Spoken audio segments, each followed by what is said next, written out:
Hello everybody, welcome to the United Stand. This is your latest Manchester United news and transfer news, and lots to discuss this evening because we've had updates from Fabrizio Romano, Jesse Lingard, lots and lots of things. Jude Bellingham talking about why he didn't join Manchester United. But predominantly we're talking about Manchester United's perfect transfer. This is from the words of Fabrizio Romano that Manchester United see Jules Koundé as the perfect transfer for Manchester United this summer at centre-back. And that just dealing with that statement first of all, this is from the Fabrizio Romano podcast. He does mention other centre-backs that we're looking at. There's also interesting things about Pogba coming out from Romano and also ESPN, as well as potentially being looking at another centre-back, and also Harry Kane and acceleration I've put down there, which I just want to talk about as well. But first of all, let's talk about Jules Koundé. I said it on social media this afternoon when I first saw what Romano had said, and I'll say it to you right now.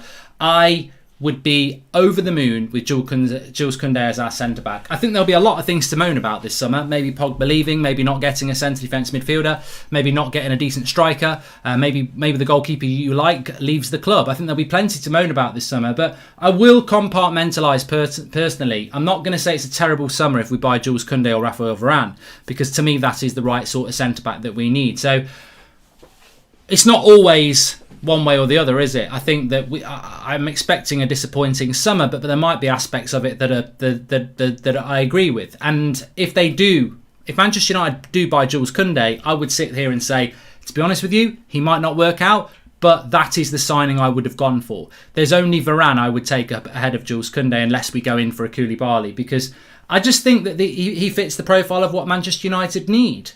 He has played Champions League football. He is used to European football.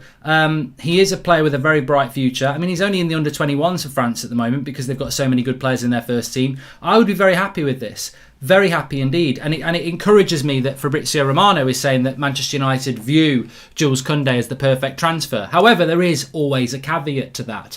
And the caveat is that the problem is that Manchester United fear that Sevilla want too much money for him. Well, this is where I step in, and I'm quite firm on this. Manchester City today have been linked with Haaland and Grealish. They probably can do that. Well, they can do that. People would say, oh, it's not fair, Mark. It's not fair they're going to do that and Chelsea are going to do that. Well, it is fair because there is no financial fair play. It's not. It doesn't exist.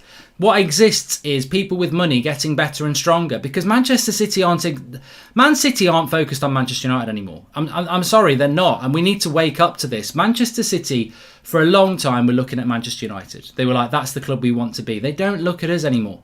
They're not looking at Manchester United anymore. They're not thinking, oh, let's get Josh King up front because we'll still be good enough to beat Manchester United. They're thinking, let's get Erling Haaland, let's get Jack Grealish, let's build a squad even better than we've got so we can dominate world football. Not English football. They know they can win the Premier League. They want to win the Champions League. That's what Man City are looking to do. That's what Man City have got the money to do. This is what Chelsea will try and replicate as well. We are dealing with two clubs that have already got better squads than us, that have already got better coaches than us, but they're going to get better because they're fighting with each other. They ain't interested in us. They're like two ferocious dinosaurs going against each other, and we are a woolly mammoth. They look at us and go, yeah, we'll eat you later. We've got to win this one first. And that is the problem Manchester United face. So for all this positioning that we can't spend money, COVID, this, that and the other, it's a futile argument because football fans want to win. We want to win. We want to be the best. And I don't think United fans sit down at night with their cup of tea and go, you know what, it was a good run, but we can't compete with Man City and Chelsea, can we? They've got way more money than us. We've just had COVID. We can't sit like that as United fans because we know we've got loads of money. We've got 400 million in debt against us for a start. Everything points to the owners.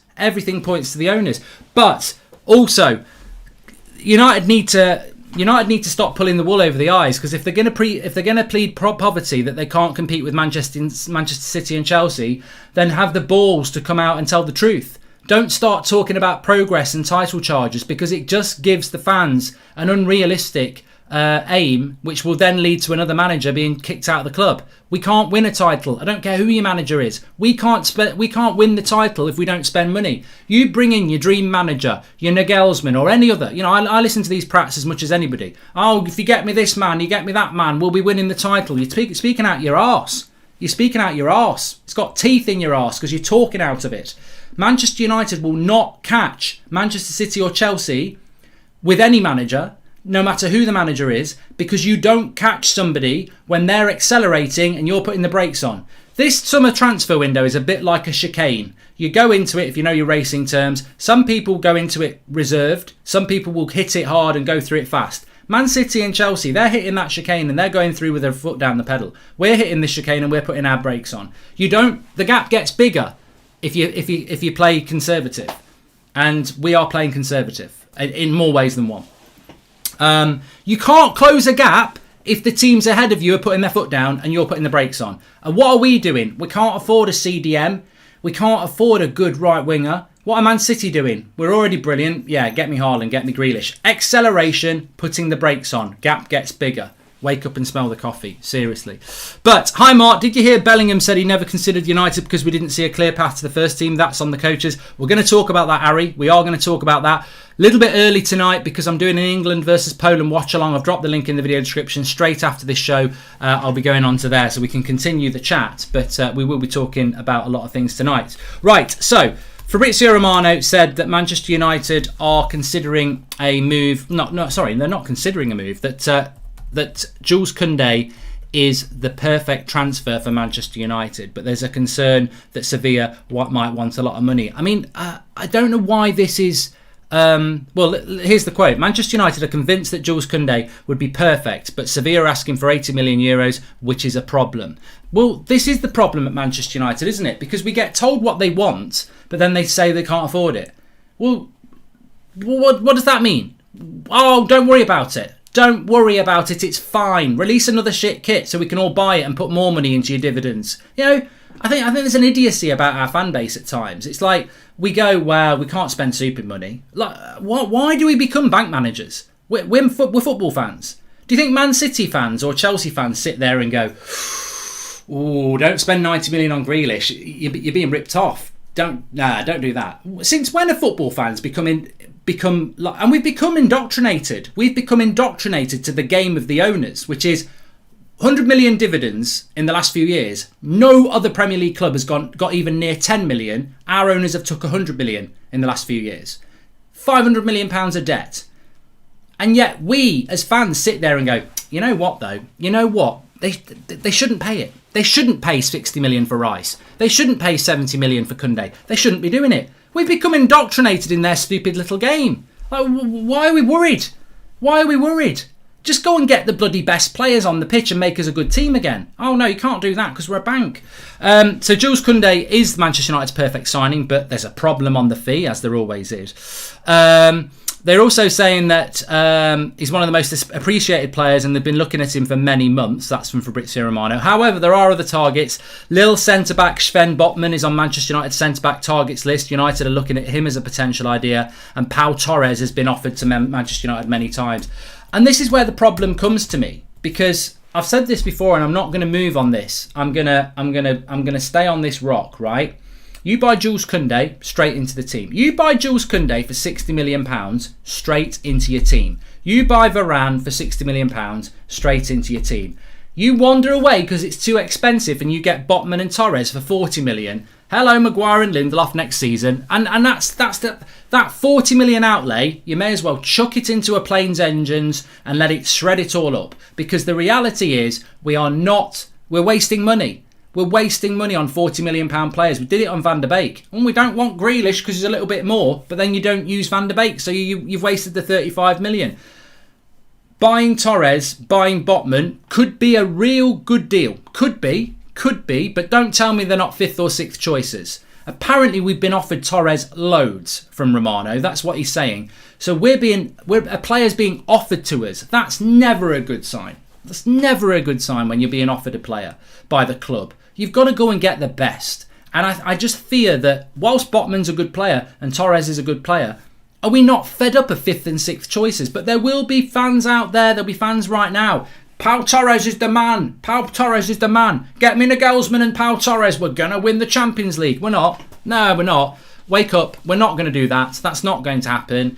What's going to happen is we will buy these players, and if we're lucky, they'll be good, but they're still 5th and 6th. And then if we don't win the league in 2 years, you'll all be moaning about, well, we never should have got Torres in the first place because he's clearly 5th choice. But, if you're not vocal about it and you accept it because it's a new toy, if it's not the toy you need, send it back. And that's what I wish the club would do, but it's very difficult, isn't it? Because Ollie gets told you either get that or you get nothing. You're going to take that. It comes down to the board. They've got to deliver the first choices, and they don't, or the second choices, or even the third choices. But 5th and 6th choices are going to cause you problems, as we know. So add Sven Botman into there. A third choice will get you third at best, says Paul Robinson. Exactly. I think, it's a very good analogy, really. First choice signings will get you first, second choice will get you second, and third and fourth will get you third and fourth. And that, so it's come to pass. It's a very good point by Paul. So it's come to pass. We've been hanging around in 4th and 5th and 3rd last season for years, and we've been buying 3rd and 4th and 5th choices for years. Maybe if we buy the first choice players, we might do a little bit better. And look, who was a first choice signing? Pogba. Well, generally, Pogba's a success, isn't he? He's a fantastic talent. Bruno Fernandes, first choice, got him in, been a real success. When we've gone and got the best, we've done well. And don't tell me Harry Maguire was the best. I personally don't think Harry Maguire was first choice. I just think the money was spent on Harry Maguire. But there we go. So yeah, look, if we get Koundé, I'm happy. We need to do a lot more than that, but I would be very happy if we got Koundé. But already it sounds like money. And look, I can't be a hypocrite here.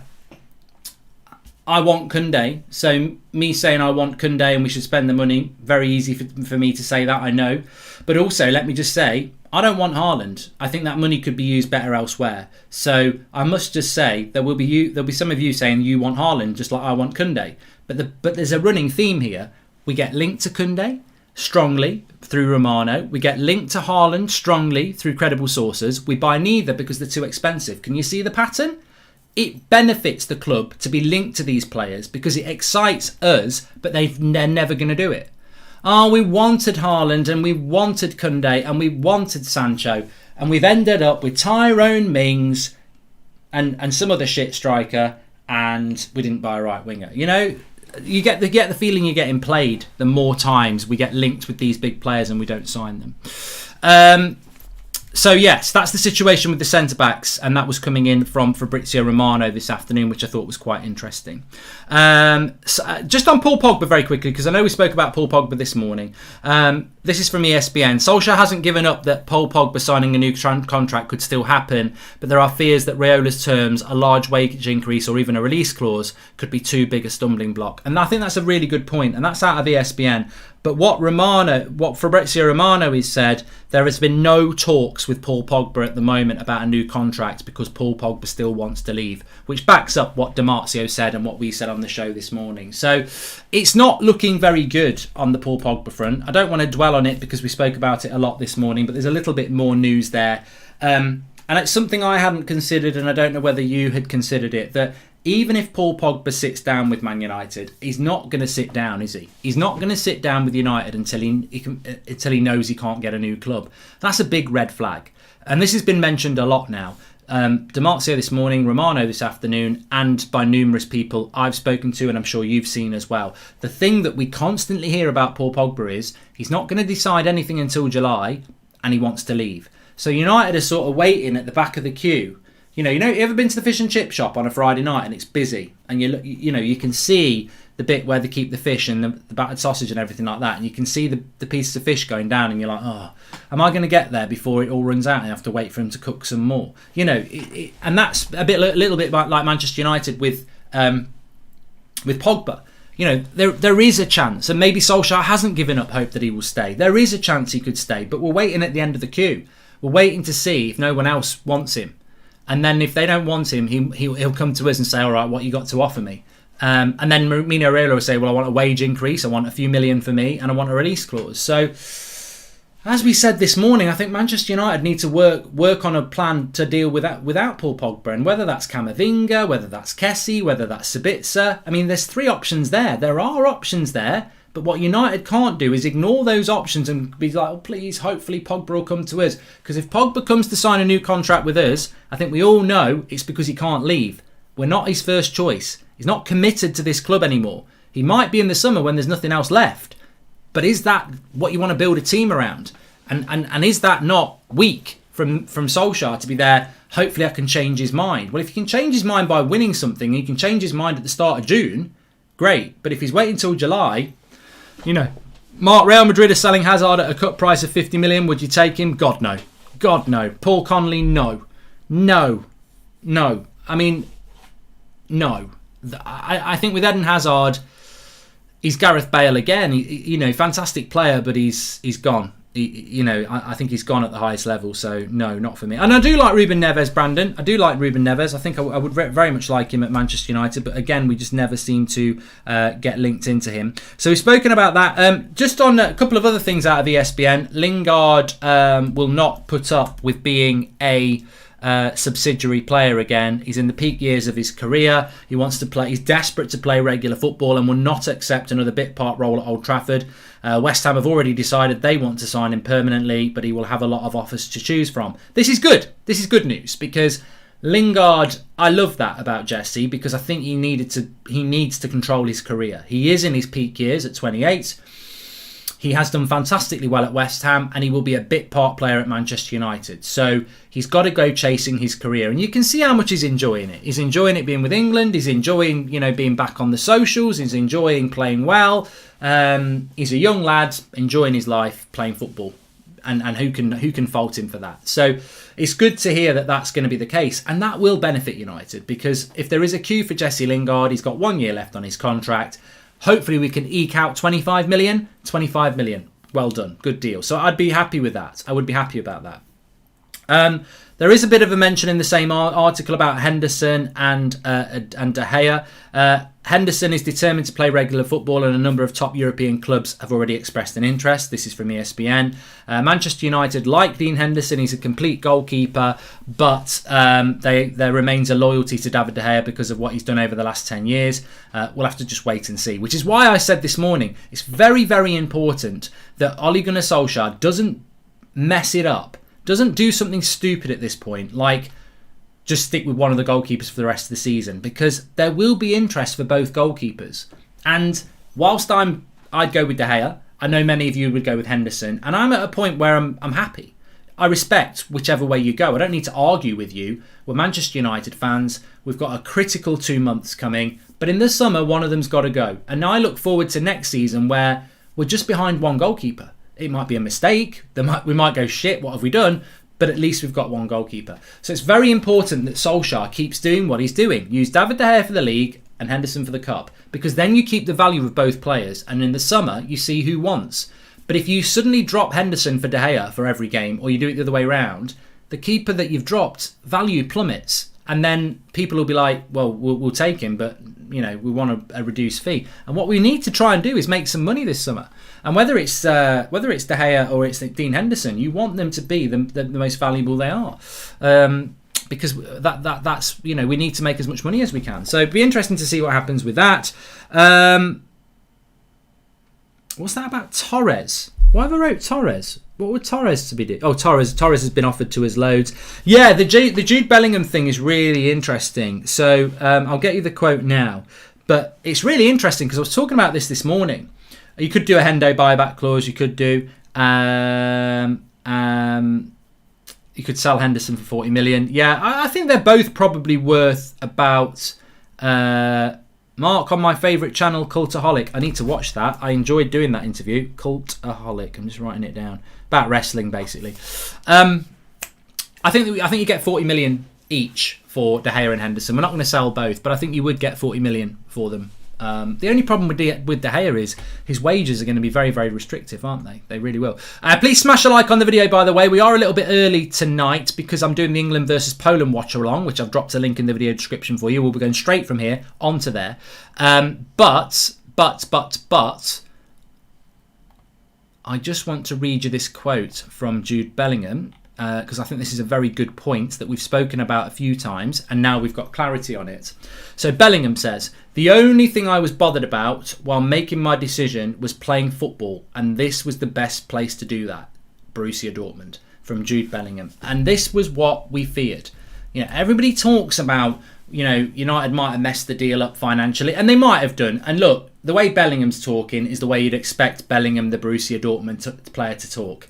He's in love with Dortmund. Everything's going fantastically well. This was the only place I was going to come to. But if you saw the picture of him coming out of Carrington, I would disagree. I think Manchester United were in with a shout. Of course they were. The problem is,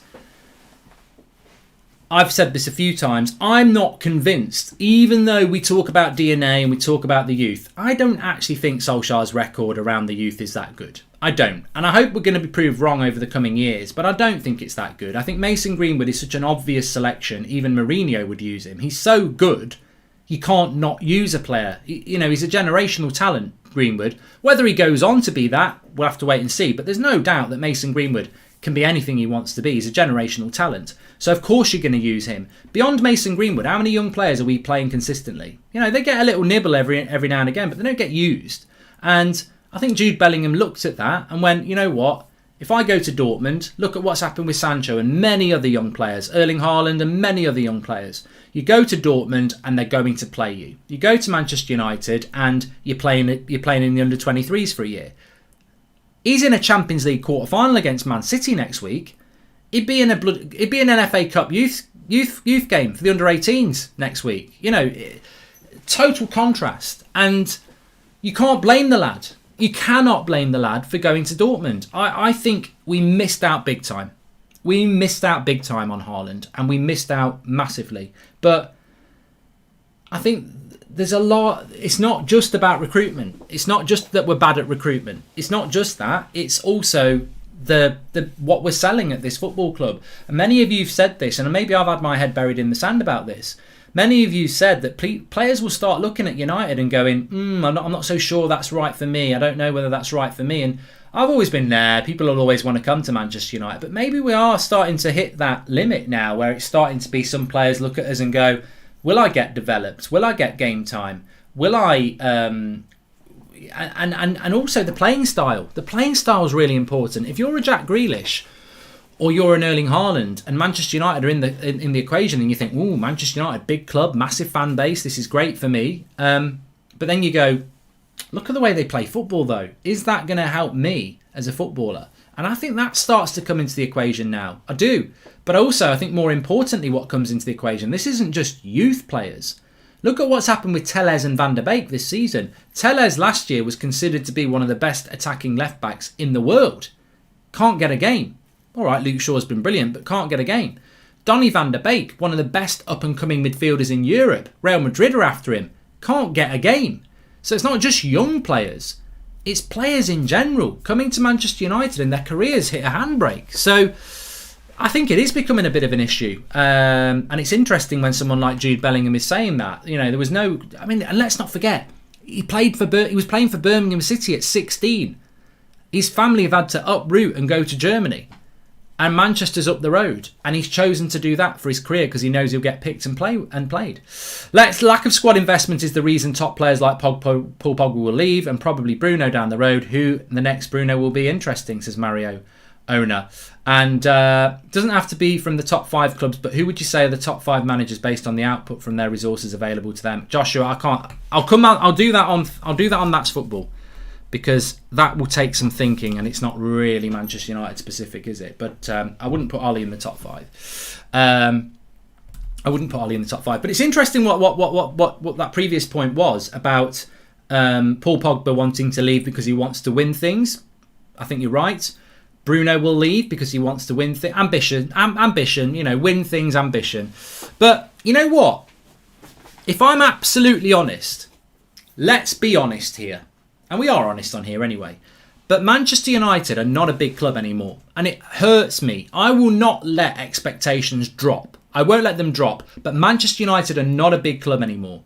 I can see Chelsea and Man City moving away in the distance. And we may as well wave them off. The gap is getting bigger. As I said, If clubs ahead of us are accelerating and we're putting the brakes on, the gap's going to get bigger.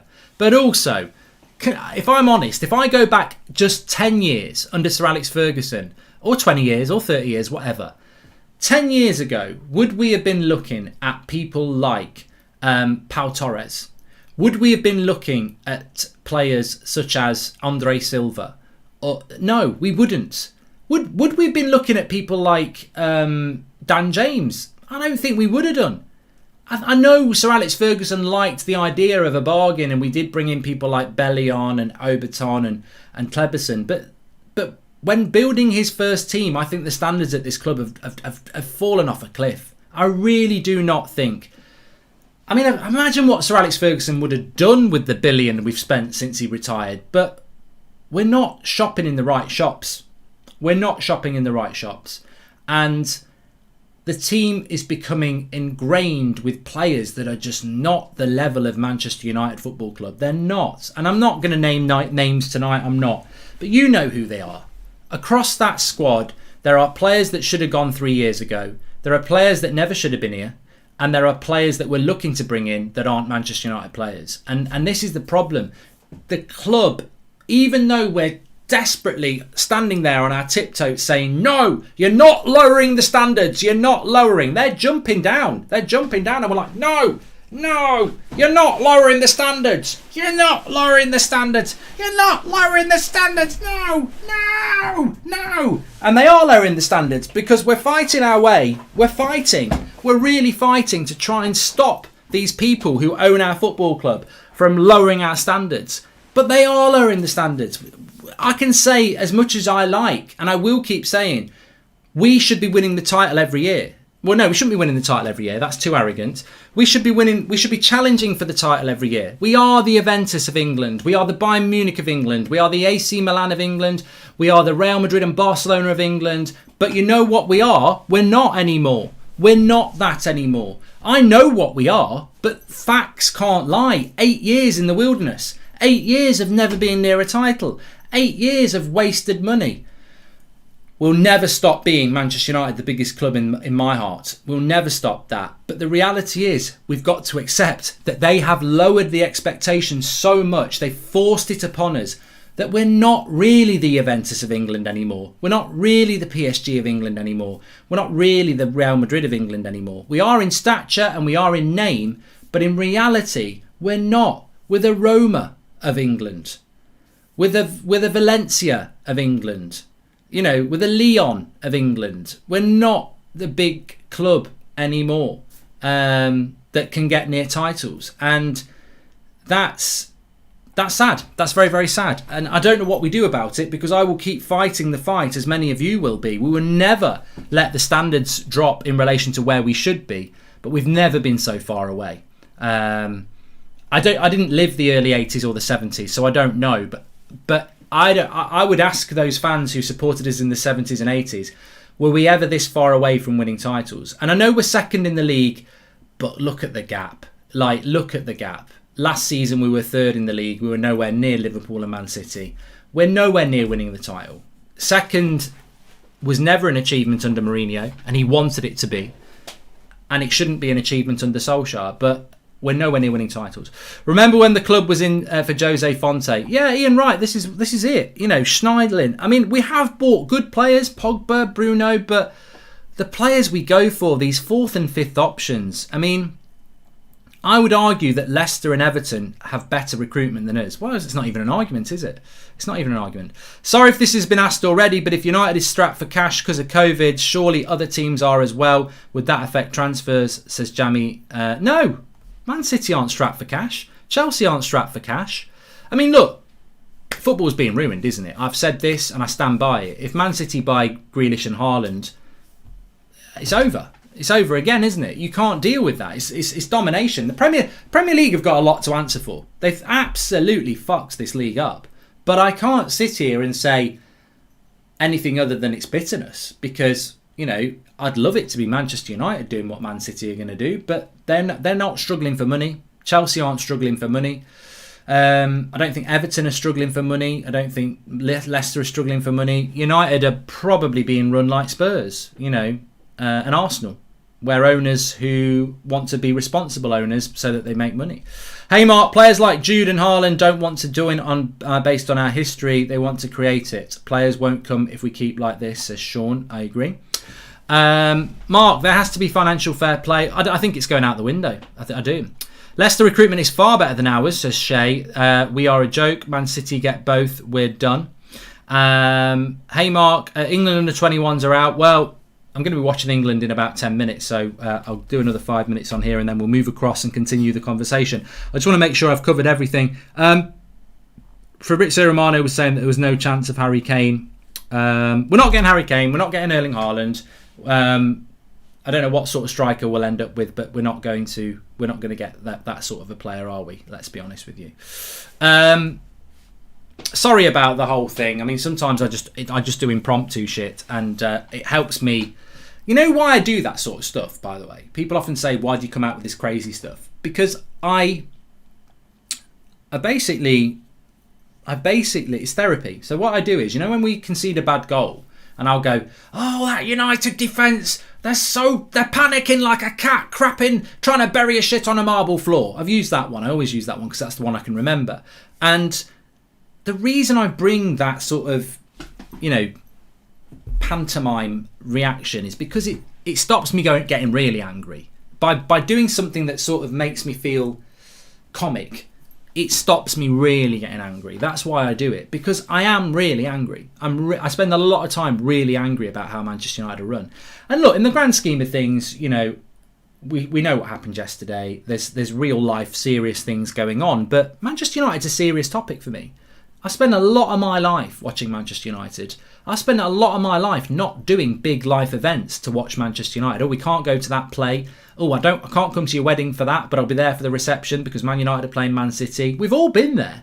So let's not pretend it's only football. We've all done things for Manchester United that, normal people would go, that's a bit weird.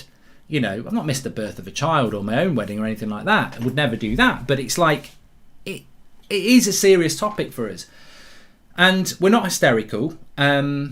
We are the lifeblood of football fans. And football, Manchester United, is absolutely serious for us. So when we see this thing we love being treated so badly by being abused effectively in the way that it's been run over the last 8 years, you're going to get angry.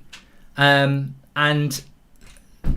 there's the only fan that really pisses me off is the one that buries their head in the sand and just goes, it's a cycle. It's a cycle. We had all those good years and, now it's our turn to have the bad years. What a load of shit. How much are you getting paid by the Glazers to say that nonsense? I get football goes in cycles, but we are only where we are because of how we've been run over the last 8 years. We're not competitive. I don't mind if we were competitive. Then and Man City still win the league, then you put your hands up and go, you know what? We're as close as we can be. But we're miles off at the moment. We're not competitive.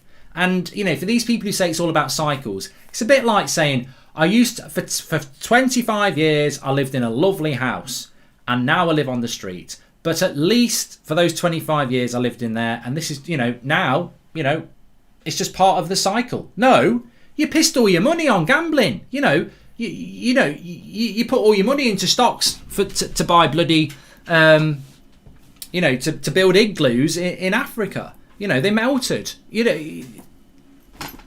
There might be a reason why you don't live in that house anymore. And the reason we're not on top anymore is because it was self-inflicted greed to put us into debt and to take dividends out of the club and to put incompetent people in charge of it. So I've got no problem with football cycles.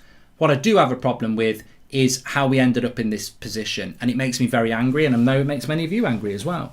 We're not even the old Liverpool, because Liverpool, I don't think even Liverpool were run this badly, but they were run quite badly for a long time, and that's the thing. Liverpool fans will tell you that anyway. It's not. I think any football fan hates losing, but you can take losing when everything's. At the end of the day, it's the old adage, isn't it? We've all been there, pub football, serious football. You lose a game, you come off, and your manager goes, look, I couldn't ask any more of you. You've done everything I wanted you to do, and ultimately we've just come up short. And it doesn't make you feel any better, but you know you've done everything you could. Bit like when United lost to Barcelona in 2009, I was gutted, but I was like, it's a very good team. I don't feel that with United now. And look, I'm not talking about individual players or performances. Manchester United Football Club is a club. And I don't ever feel when we fail, I can go, well, you know what though, the club's done everything it could and we've just come up short. That's my problem. I don't feel like that. When Man United lose, I don't go, well, we've done everything we could have done there. I always feel like when we get a win, we're doing it despite the way that we're run. And when we lose, it's because of the way we're run. And that's the thing. I just want a football club where it's run properly and it's competitive and its sole focus is to give our fantastic and wonderful fan base the support that it provides the club. Because there's loads of you out there and you back this club to the hilt financially, with your time and your passion, and you don't get that back. You don't get that back. You basically get treated like HSBC or bloody any other bank customers. All they want is your money, and they'll send you an email and they'll make you a member and they'll say, oh, everything's going really well, but they don't treat you like the lifeblood of the football club you are.